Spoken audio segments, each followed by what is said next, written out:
사실 오늘 뭐 내용이 좀 많긴 하는데 나중에 이제 어쨌든 한번 듣고 넘기시고 마지막에 정말 중요한 건 제가 좀 강조하겠습니다.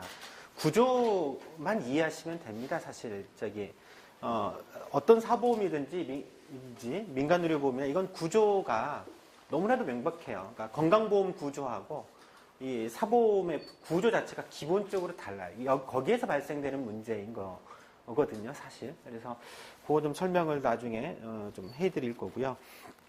어쨌든 제가 총 4개로 좀 나눠서 강의를 했습니다. 주로는 여기 다 책자에 제가 실어놓은 글인데 이거 발표용으로는 일부 이제 다른 이게 책자에 쓰지 않은 내용들이 좀 들어가 있습니다. 그래서 민간의료보험에 대해서 우선 전반적인 총론에 대해서 대략 한 30분 정도 이거는 좀 더 짤막하니까요. 그래서 이게 너무 양이 많고 또 뭐가 중요한지를 좀 잘 이해하기가 좀 어려울 수도 있을 것 같아서 미리 교육 목표라고 그래서 주로 핵심적으로 얘기하려고 하는 부분들이 어떤 내용인지를 미리 좀 설명을 좀 해놨습니다. 그래서 이러이런 것들에 대해서 지금 교육을 하려고 하는구나 라고 좀 보시면 좀 될 것 같습니다. 첫 번째가 이제 민간의료보험에 왜 가입하는 건지, 그 다음에 도대체 얼마나 가입을 하고 있고 지출을 하고 있는 건지,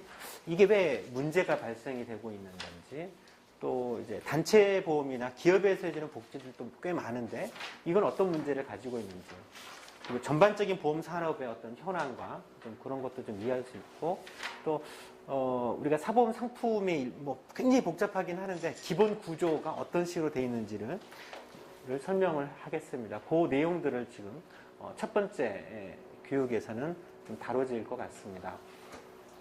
뭐 송파 세모뇨 사건은 워낙 잘 아시기 때문에 알 거예요. 이게 이제 빈곤 문제이긴 하지만 또 이게 의료 문제예요. 우리나라에서 빈곤과 의료는 항상 같이 갑니다. 두 개가 의료가 선행되기도 하고 빈곤이 선행되기도 하고 그러긴 하지만 일반적으로는 의료 문제 때문에 결국 빈곤으로 떨어지게 되고 한번 떨어지게 되면 다시 돌이키기가 좀 어려운 정도인 경우가 굉장히 많죠. 뭐 송파 세모뇨 보면 의료적인 내용들만 제가 좀 해놨는데요. 남편이 12년 전에 방광암으로 사망을 했죠. 그러니까 지금으로부터 12년 전이라고 하면 2000년 조금 넘었을 시점이고요. 그때 암보험의 건강보험이 보장해주는 거는 한 50%가 안 됐습니다. 한 45% 정도. 그러니까 거의 가게 파탄 나죠. 병원비로. 지금은 이제 2005년도에 노무현 정부 들어서면서부터 그때 이제 암부터 무상의료 운동하면서 암 보장률은 사실 굉장히 많이 좋아졌어요. 지금은 전체 보장률이 암 질환만 따지면 한 75%까지 올라가 있거든요. 지금은 좀 많이 좋아지긴 했는데 예전에는 그렇지 않았다는 거죠. 딸들은 이때 아마 가게가 거의 파탄 났을 거고, 그 다음에 이제 딸들은 신용불량자에다가 큰 딸은 또 당뇨병이었는데 병원 치료도 제대로 못 받았죠. 유일하게 생계를 했던 게 이제 모가 이제 생계를 하다가 또 다쳤죠. 식당에서 일하다가 보면 또 다치기도 하고, 다치고 나면 식당 일을 못 하잖아요. 그러니까 이제 소득이 상실되면서 발생되는 그런 문제들이었던 거죠. 그러니까 알고 보면 송파 세모뇨 사주도 전 여기서부터 시작이 된 문제. 그러면서 이제 빈곤으로 떨어졌고 더 이상 다시 돌이킬 수가 없었던 거죠. 그래서 이 사회에서는 삶의 희망이라고 하는 걸 찾기가 어려웠기 때문에 결국 동반 자살까지 하게 되는 문제였죠. 의료는 사실 가계 파탄의 3대 원인, 우리나라에서도 이고 보통 5대 민생 불안이라고 하는 것 중에서도 하나에 들어가고 있는 거죠. 사실 이런 문제, 주변에서 신문 보더라도 아니면 우리 이웃에서 이런 문제들의 케이스가 사실 굉장히 많기 때문에 어쩔 수 없이 사실 이 불안으로부터 벗어나기가 참 어려운 조건인 거죠. 신문 보면 이런 기사들 종종 다하게 자살과 관련된 문제들 다 의료 문제가 다 들어가고 있죠. 여전히 이제 암보험의 보장률이 좀 많아지긴 했지만 여전히 가계 파탄을 유발하고 있는 핵심 질환이기도 하죠. 그러다 보니까 이제 사실 이런저런 사보험에 요즘에는 뭐 어린이 보험이 아주 급격하게 뭐 거의 대부분 가입할 정도로 하고 있고, 뭐 암보험이라든지 실손의료보험이라든지 들 수밖에 없는 현실적인 조건을 갖고 있다라는 거죠. 그러니까 건강보험이라고 하는 사회보장 제도가 국민들을 의료 불안으로부터 해결을 못 해주고 있기 때문에 사실 어쩔 수 없이 민간의료보험에 사보험에 의지할 수밖에 없습니다. 그 이제 통계나 이런 것들을 보면 왜 민간의료보험에 가입하냐라고 하는 연구들이 많은데 뭐 딱 보면 그거예요.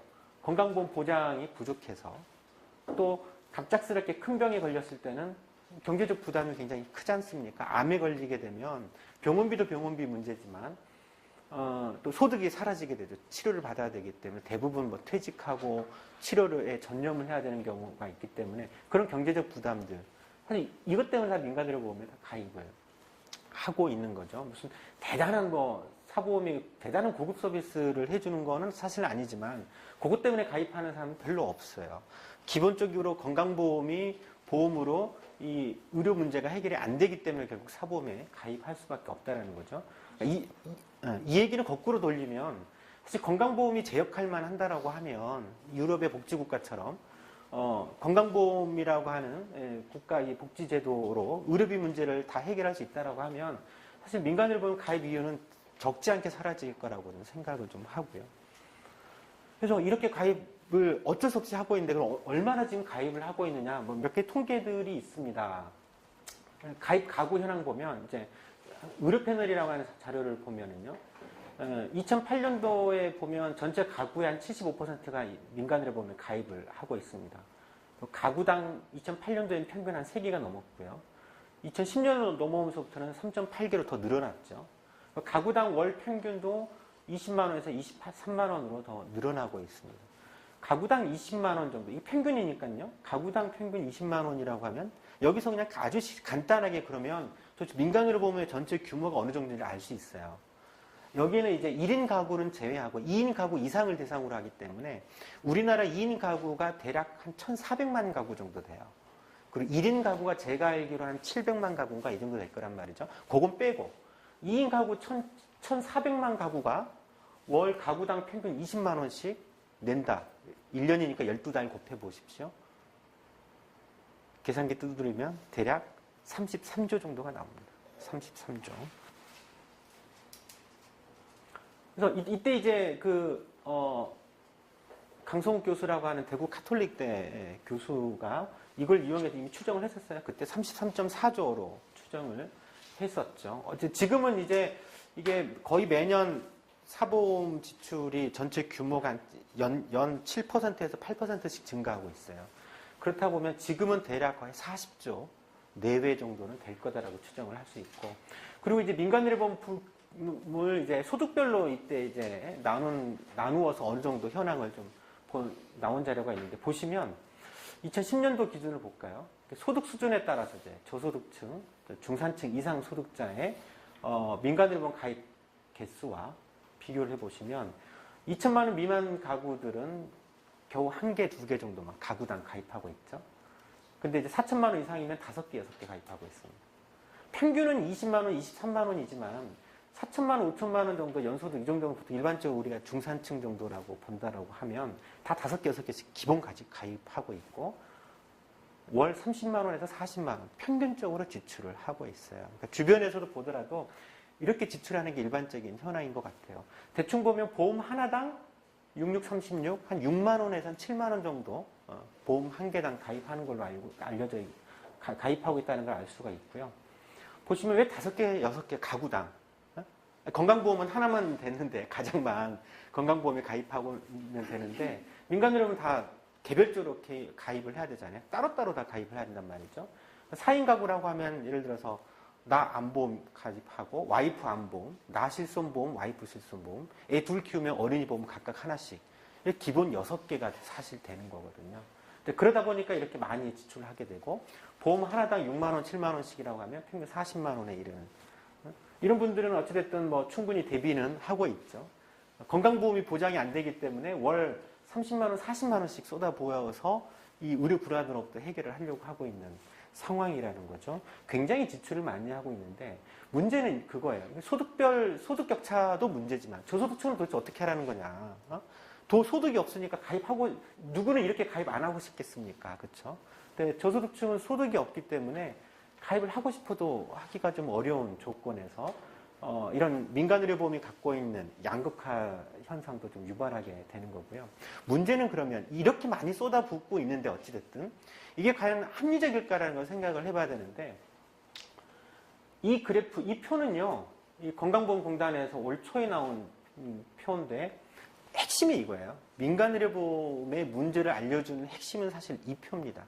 그러니까 의료비라고 하는 것, 의료비라고 하는 거는 보시면 이때 이제 평균 월 진료비가 작년 기준으로 월 85,000원이었어요. 이건 이제 비급여는 빼고 법정 본인 부담하고 건강보험 재정만 합친 거거든요.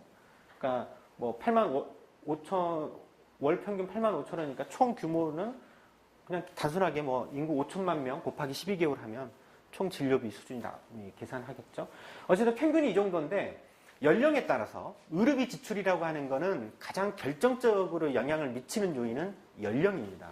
보시면 아이들은 10세 미만 아이들은 잔병치레가 있기 때문에 조금 의료비 지출이 많죠. 그래도 평균보다는 못 미칩니다. 그러다가 10대 때 가장 건강할 때요. 10대, 20대, 30대는 평균의 반도 안 되게 지출을 하고요. 그 다음 어느 순간 이게 평균 넘어서는 시점이 50대부터 좀 넘어지기 시작합니다. 월 10만 원, 60대가 되면 17만 원, 70대가 되면 27만 원, 80세가 되면 37만 원까지 올라가요.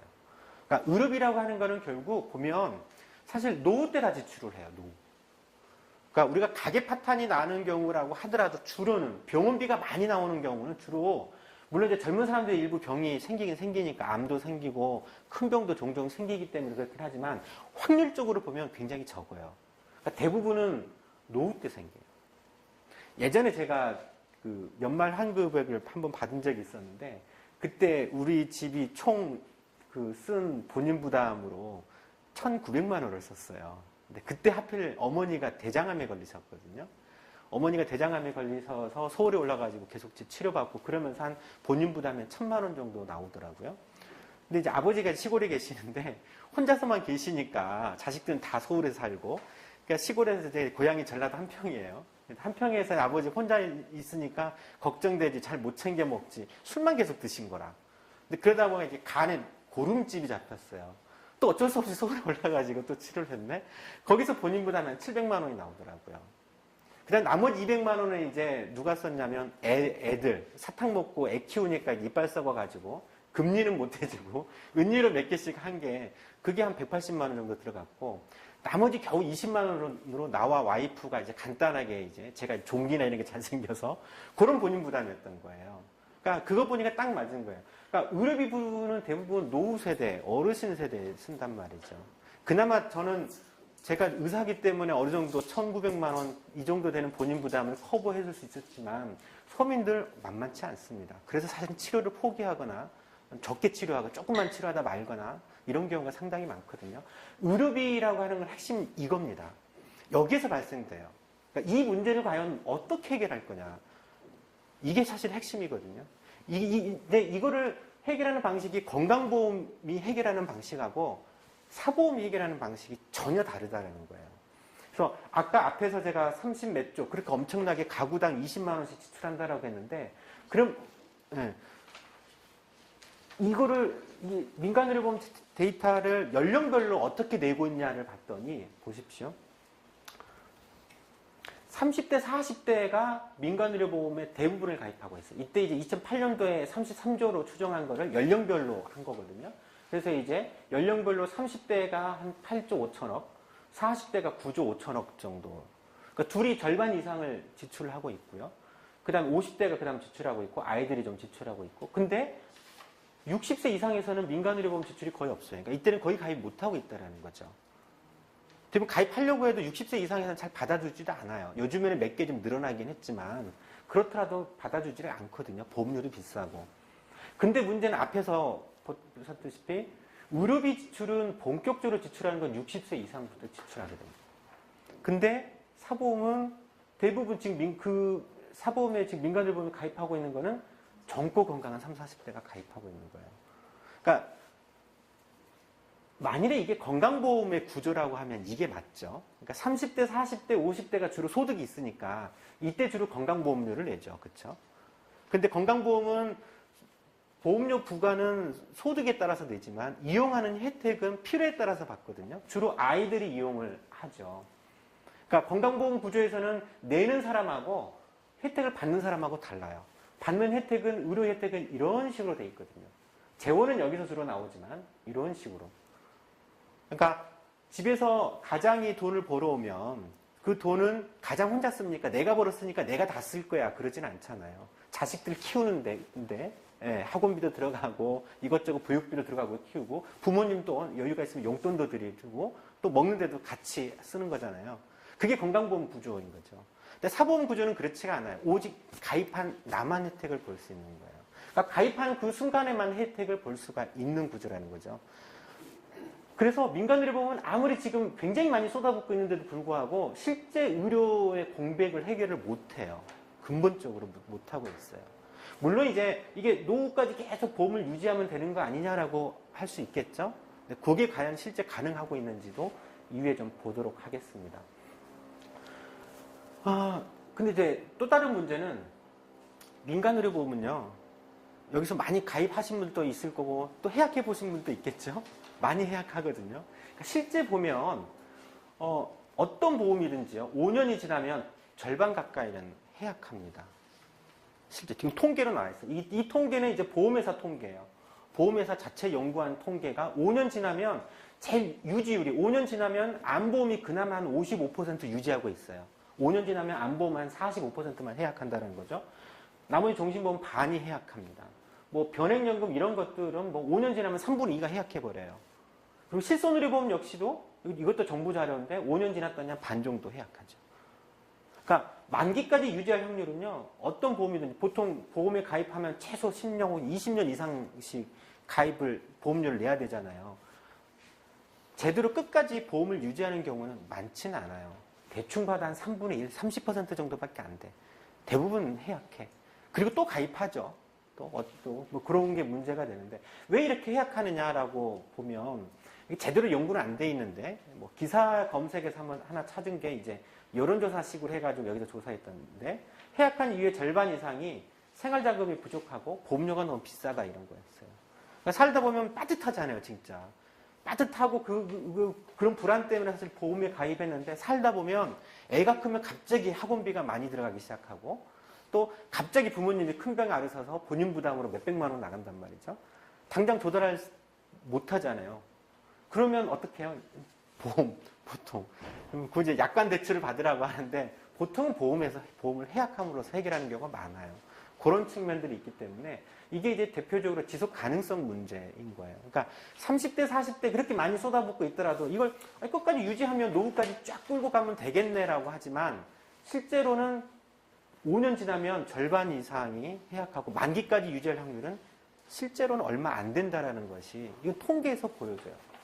물론 또 이게 이제 뭐 소득별로 따져보면 그런 자료는 없지만 추정은 할 수 있죠. 주로 누가 해약하겠습니까? 서민들이 주로 해약하죠. 당장 생활자금이 필요한. 소득이 많은 사람은 끝까지 유지하겠죠. 좀 더 유지할 확률이 많겠죠. 이런 문제도 또 아마 생각을 해볼 수가 있을 것 같아요. 이런 문제. 이게 이제 총론에서 사법이 갖고 있는 핵심적인 문제예요. 의료비 지출은 연령대별로 급격하게 증가를 하는데 사보험은 정작 여기에 따라가지 못하죠. 주로는 젊고 건강한 사람들, 병이 없는 사람들만 위주로 가입을 하고 있고 지속 가능성도 별로 없다라는 것이 일단 첫 번째 키워드에서 제일 큰 사보험이 갖고 있는 문제입니다. 그리고 또 하나는 기업복지 문제입니다. 기업복지도 지금은 좋은 직장에 다니신 분들은 회사에서 의료비 다 대줘요. 가족까지. 부모님이 아파도 나중에 본인 부담 이거 영수증 떼가지고 진단서랑 소견서 떼가지고 회사에 갖다 주면 회사에서 대줘요. 나오죠. 좋은 직장은. 안 좋은 직장은 안 나와요. 그러니까 그런 이제 단체 실손으로만 보면 이 통계도 보면 지금 대략 전체 한 511만 명 정도가 가입하고 있대요. 이건 이제 저도 기사에서 딴 건데요. 전체 노동자가 한 1,800 노동자라고 하지 않습니까? 그 중에 한 500만 명 정도는 기업복지로 다 돼요. 대표적으로 이제 공무원, 교직원들은 다 복지카드로 실손보험 다 가입하고 있습니다. 뭐 교직원들은 따로 보험회사도 갖고 있잖아요. 공제회라고 해가지고 그게 한 140만 명. 일반 기업에서 한 370만 명 정도에서는 기업이 단체적으로 실손보험을 가입을 해줘요. 그러니까 이렇게 기업이 단체 실손보험을 해주면 의료비는 다 이제 그 혜택을 볼 수가 있는 거죠. 그러면 이게 기업에서 해줄 수 있는 이 혜택을 받을 수 있는 노동계층들은 사실 굉장히 현재 노동계층에서도 상위 노동계층에 해당이 되죠. 그래서 이 기업복지 자체가 또 이 양극하고 좀 굉장히 큰 관련이 있어요. 그러니까 노동 상위계층 같은 경우는 공무원, 교직원, 또 공기업이라든지 대기업에 안정된 일자리를 갖고 있는 계층들 같은 경우는 기업복지가 또 탄탄하게 건강보험이 못 해주더라도 보장이 낮더라도 기업복지로 해결할 수가 있는 거죠. 반면에 이제 대부분의 노동 하위계층은 뭐 중소기업 정규직이라든지 비정규직들, 무직자들, 영세 자영업자들 같은 고용 불안정 계층들은 기업복지 혜택이 없죠. 여기에서도 발생되는 양극화. 이들은 소득도 상대적으로 높아요. 소득이 있기 때문에 건강보험 보장률이 똑같이 60%에서 장벽이 높더라도 이분들은 소득이 있으니까 그 장벽을 충분히 뛰어넘죠. 하지만 저소득층 같은 경우 그렇지 않은 노동 하위계층은 건강보험이 갖고 있는 이 의료 장벽을 소득이 적으니까 뛰어넘기가 쉽지 않아요. 그러니까 의료 양극화가 현상이 발생이 되는 거죠.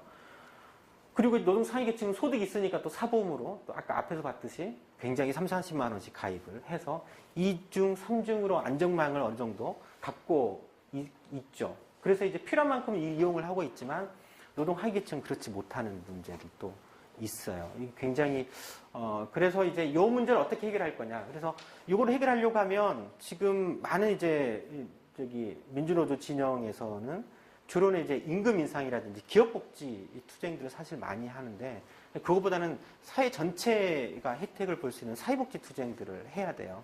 그래서 이번 민주노총에서 선거에서도 그래서 뭐 사회연대 전략을 제안하는 후보가 나오기도 했었잖아요.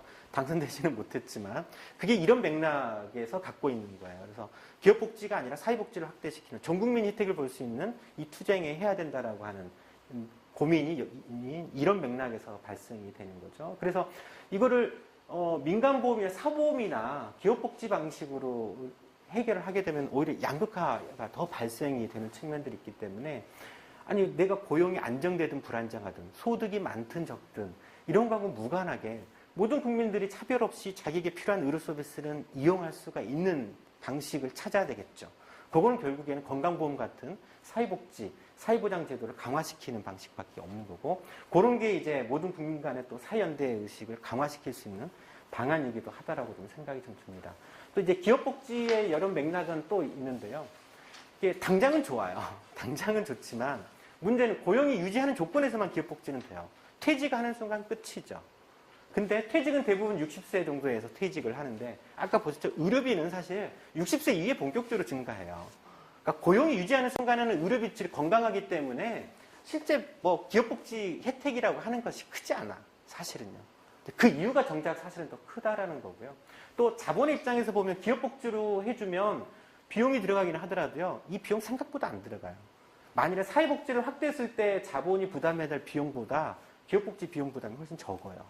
실제 계산을 해보면 그렇게 되는데요. 그러니까 간단하게 기업복지라면 자본은 해당 노동자에만 비용 지출해주면 되죠. 해당 노동자에서도 젊고 건강한 층이 주로 노동자 일을 하기 때문에 이들만 커버를 해주면 되지만 사회복지로 확대된다라고 하면 자본이 부담을 해야 될 사회보장기여금이라는 게 확 늘어나게 되겠죠. 이 비용이 훨씬 더 커요. 일반적으로. 좀 간단하게 계산은 제가 책자에서도 한번 해봤습니다. 그리고 또 하나는 정치적으로 이제 이렇게 기업복지를 해주면 노동이 이제 사회복지 확대를 요구하는 투쟁이라 이런 것들을 위축시키는 효과도 좀 있어요. 그런 정치적인 효과도 있는 거죠. 또 하나는 사회복지가 확대되면 어떤 문제가 사회복지 위축이 그래야지 계속 이 상태로 있어야지 이 사보험의 성장이 급격하게 증가할 거지 않습니까? 대부분 보험자본, 보험사들 다 재벌들이 갖고 있지 않습니까? 그런 문제들.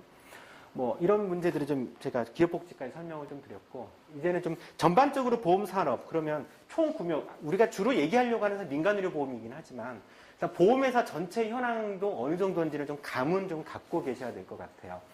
이게 제가 작년 통계가 공식적으로 나왔긴 했을 텐데 올 초 제가 만들어 놓은 자료여가지고 보험 산업은 크게 이제 뭐 보험사인데 크게 이제 생명보험사와 손해보험사가 있습니다. 그리고 또 하나가 여기서 빠진 유사 생명보험사들이 있어요. 주로 뭐 우체국 보험이라든지 뭐 이런 것들이 있어요. 농협은 지금 여기에 이제 통계가 이제 잡히기 시작하고 우체국이라든지 뭐 교직원 공제배 이런 거는 여기 이 통계에서 빠진 겁니다. 그리고 지금 이제 생명보험사하고 손해보험사하고만 좀 보면 작년 2013년 기준으로 생명보험사에서 총 보험료 수입으로 125조의 보험료 수입을 거뒀어요. 손해보험사에서 73조의 보험료 수입을 거둬서 둘이 합치면 요것만 합쳐도 200조에 이르죠. 보험료 1년 동안의 보험료 수입만 200조 정도. 우리나라 그 국가가 거둬들이는 총 세금이 얼마 정도 되죠? 국가 이제 정부 예산이 총 예산이 한 370조 정도 되죠. 예. 거기에 비하면 뭐 굉장히 많게 보험료로 부담하고 있고 작년 기준으로 아마 지금 현재 국민 총소득이 GDP가 한 1,300조 정도 될 거예요. 그 중에 이제 한 200조 정도를 어쨌든 이제 보험회사한테 이런저런 명목으로 갖다 낸다라는 거죠. 이건 총 민간의료뿐만이 아니라 보장성 보험 외에도 저축보험이라든지 이런 게 다 들어가 있는 겁니다. 좀 더 구체적으로 보면 그래서 뭐 보험 침투도라는 표현을 쓰기는 하던데 그러니까 GDP 요거는 침투되면 GDP 대비 총 보험료 GDP의 무려 14.5%를 보험사에 이제 보험료로 좀 내고 있는 상황인 거죠.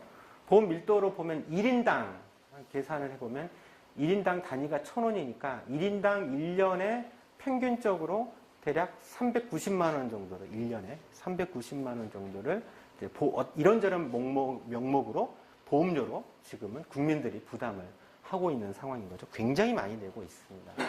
주로 이제 덩치가 제일 큰 거는 물론 저축보험입니다. 저축보험이긴 하지만 좀 더 구체적으로 보면 생명보험사는 크게 생명보험사에서 판매하는 상품은 보장성하고 저축성으로 나눌 수 있어요. 보장성이라고 하는 게 우리가 흔히 얘기하는 종신보험, 그 다음에 이런저런 암보험이라든지 실손보험 같은 걸 보장성 보험이라고 얘기를 하고요. 그게 2013년도에 총 32조 정도 수입을 거뒀고 저축성이 굉장히 크죠. 이게 한 84조 정도 돼서 이렇게 거두고 있습니다. 저축성이 사실 굉장히 큽니다. 이거는 여기 저축성이라고 하는 건 개인연금 이런 것이 워낙 크게 많이 가입을 하고 있기 때문에 그렇고요. 손해보험사 같은 경우에는 손해보험사에서 하는 거는 뭐 장기 손해보험, 뭐 연금, 전통적으로는 자동차 보험이었죠. 근데 이제 자동차 보험은 이게 성장이 되고 있지는 못해요. 실제 보면 2012년도에다 12조, 13조에서 거의 변화가 별로 없어요. 근데 이제 뭐 그 다음에 일반 손해보험 역시도 대체적으로 화재보험, 해상보험 이거는 보험료 수입이 축축 늘을 만한 이게 성장하고 매출이 성장하는 쪽은 아니고 손해보험사에서 성장하는 쪽은 장기 손해보험입니다. 우리가 흔히 장기 손해보험에 얘기하는 우리가 실손의료보험 이게 다 장기 손해보험에 들어가 있어요. 상해, 질병, 재물, 저축성 이런 장기 손해보험이 급격하게 증가를 하고 있는 걸 알 수 있는데요. 일단 생명보험사 쪽에서 이제 대략 그럼 이렇게 많이 지출하는 거에서 그럼 우리가 관심 있는 민간의료보험 쪽은 2008년도에 이제 자료를 찾아보니까 이때 이제 이렇게 분류를 해놓은 게 있더라고요. 질병보험, 상해보험, 어린이보험 대충 이런 게 이제 다 민간의료보험에 해당이 되죠. 대략 한 16조 정도 2008년도에. 이게 이제 앞에서 한국의료 패널 자료에서 2008년도에 총 한 33조 정도 된다고 그랬잖아요. 대략 생보사에서 16조 정도 되는 것 같고 장기 손해보험, 손해보험사 쪽에서는 주로 장기 손해보험의 대부분이 사실은 실손보험이에요. 실손보험이 대부분이고 명목별로 나눠보면 이게 상해보험, 그 다음에 질병보험, 통합형 이게 다 민간의료보험, 일반적인 실손의료보험 상품에 해당이 됩니다. 이거 보시면 2004년부터 상해보험이라고 해가지고 되어 있는 게 이제는 2조 정도였는데 2008년도에 5조가 되었고 2012년도에 거의 10조 가까이 성장을 해요. 급격하게. 이때 이 상해보험은 실손의료보험입니다. 실손의료보험. 주계약만 이제 상해, 사망 뭐 이런 식으로 되어 있기 때문에 그런 거고 질병 역시도 다 실손입니다. 근데 주계약이 이건 주계약 기준으로 분류하고 있기 때문에 그런 거고 통합형 역시도 급격하게. 이렇게 해서 보면 장기 손해보험에서도 마지막에 보면 거의 20조 정도가 사실 민간의료보험이라고 하는 것들을 알 수가 좀 있고요. 어쨌든 좀 더 구체적으로 이렇게 큰 현황 속에서 190조, 200조 정도 되는 보험회사 보험료 중에서 민간의료보험, 의료 목적으로 가입하는 거는 대략 지금 한 40조 정도? 그 정도 좀 보시면 되지 않을까 싶습니다. 그래서 민간의료보험을 좀 더 구체적으로 우리가 민간의료보험 상품을 좀 더 크게 보면 이제 보상 방식에 따라 이제 정액형, 실손형으로 나누고요. 앞으로 논의할 설명을 해드릴 것도 주로 이 기준에 의해서 설명을 하는 건데, 정액형은 그런 거죠. 뭐 암에 걸리면 얼마 준다. 이런 식이죠. 어떤 수술을 받으면 얼마 준다.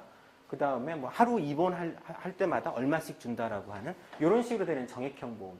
암보험이라든지 어린이보험 이런 거고, 실손의료보험 반면에 이제 건강보험이 보장해주지 않는 본인 부담, 법정 본인 부담, 비급여 본인 부담을 보상해주는 보험이 실손형 보험이죠.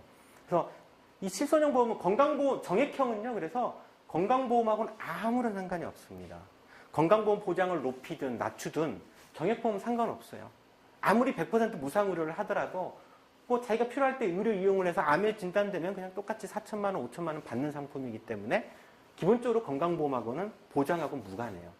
건강보험하고 관련되어 있는 것은 실손형이죠. 만일에 건강보험 지금 보장이 60% 정도 되니까 40%가 나머지 이게 실손의료보험의 대상이지만, 예를 들어서 건강보험 보장률이 더 떨어져요. 60%가 아니라 50%로 떨어지면 실손이 보상해 줄 수 있는 영역이 늘어나겠죠. 그렇게 되면 실손의료 보험료도 더 늘어나게 되죠. 지금보다 더 가파르게 증가할 겁니다. 이건 서로 이렇게 풍선 효과가 있어요. 그래서 실손보험 입장에서는 건강보험 보장이 강화되면 안 되죠, 절대로. 건강보험 보장이 강화되면 실손의료보험 판매는 줄어들게 됩니다. 보험료 수입이 줄어들게 되고, 건강보험이 약해지면 실손보험의 매출은 더 늘어나게 되는 이런 구조, 경쟁적인 구조가 갖고 있어요. 근데 이제 실제 뭐 우리가 흔히 정액형, 실손형으로 나누긴 하더라도 대부분의 상품들을 보면 일반적으로는 다 이게 섞여져 있어요. 한꺼번에 이런저런 특약으로 다 끼워져 있거든요. 그래서 민간의료보험 상품의 대표적인 구조를 보면 이거는 우리가 흔히 얘기하는 실손의료보험의 구조가 이 구조입니다. 기본 계약은 상해 사망 후유 장애로 돼 있죠. 일반적으로 실손보험 가입하면 혹시 보험증권 가지고 오신 분 계시죠?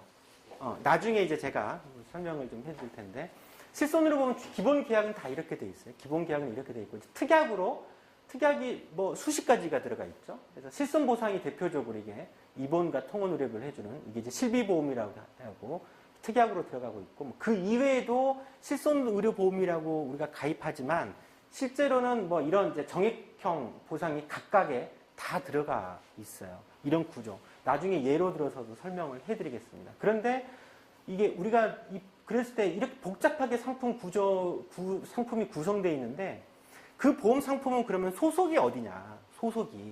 소속이 어디냐? 그 상품의 특징은 어디냐라고 했을 때, 특약은 쏙 빼고 기본 계약 기준으로 상품의 소속은, 성격은 주계약에 따라서 분류합니다. 그래서 이 보험은 앞에서 이제 손해보험사에서 통계로 들어가게 되면, 네. 이게 이제 기본 계약이 상해 사망 후유 장애지 않습니까? 이 보험은 상해보험이 됩니다. 그래서 장기 손해보험에서 아까 소속으로 들어가면 여기 상해보험 소속으로 들어가죠. 만일에 이제 주계약이 질병 사망으로 돼 있다. 질병 후유장애, 질병 사망으로 기본 계약이 돼 있고 밑에 특약으로 실손이랑 다 들어있다. 그러면 그 보험은 질병보험으로 돼 있습니다. 그리고 주계약이, 통합형이라는 건 뭐냐면 기본 계약이 한 가지가 아니라 두 가지야. 상해 사망하고 질병 사망이 같이 보상돼 있다. 그러면 그거는 통합형으로 들어가게 됩니다. 소속 자체가 그런 식으로 돼 있어요. 저축성은 주계약이 저축인 거고요. 뭐 운전자 보험은 지금 뭐 많이 판매되는 이런 것들이 그런 특징이 기본적으로 있다라는 걸 좀 알고 계시고.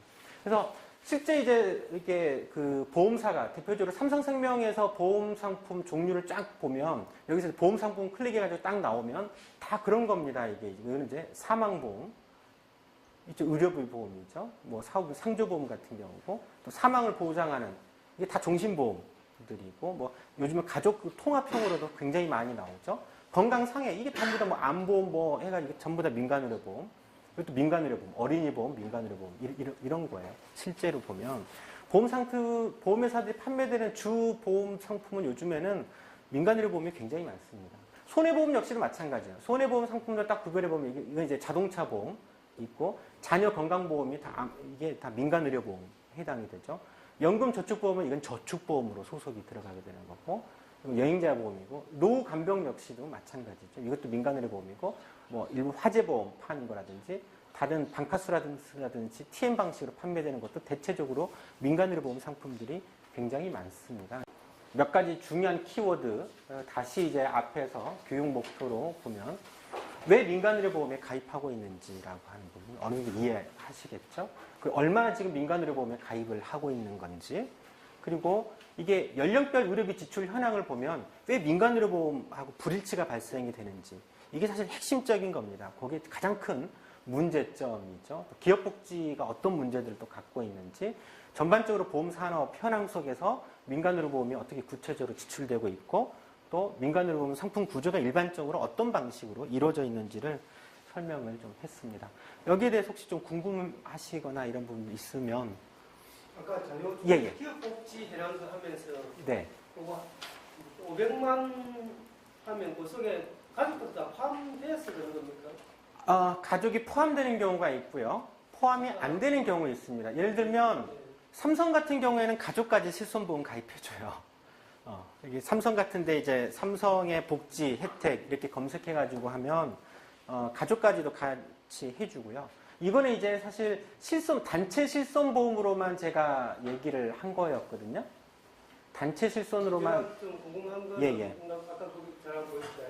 그거 전체 그게 뭐냐? 전체 500만 명 정도가 이제 이건 단체 실손보험으로 되어 있는 겁니다. 단체 500만이 많이 가입했다 그러면 실제로 혜택 받는 건 가족도 받기 때문에 이거 이제 늘어난다는 얘기죠. 예, 일부는 가족이 들어가고 있고요. 삼성 같은 데는 가족까지도 다 와이프, 아이들까지 실손보험을 다 가입을 해주고요. 근데 삼성은 워낙 그게 좀 잘 돼 있습니다. 그 숫자가 500에는 거기 다 들어가 있습니다. 예. 근데 삼성 정도만 그렇고 나머지는 대부분 이제 해당되는 이제 노동자들만 혜택을 보죠. 공무원, 교직원도 다 마찬가지고요. 네. 여기 뭐 국회에 계시는 국회의원들이든 보좌관들도 다 단체 실손보험 다 가입하고 있어요. 그런 방식으로 되어 있습니다. 네. 물론 이제 이건 단체 실손보험으로 보험사한테 가입을 한 거를 얘기하고 공제 방식으로도 많죠. 자체적으로 이제 공제식으로 해서 그냥 본인 부담 나온 거 청구하면 회사에서 돌려주는 방식 이런 방식으로도 많이 하고 있죠.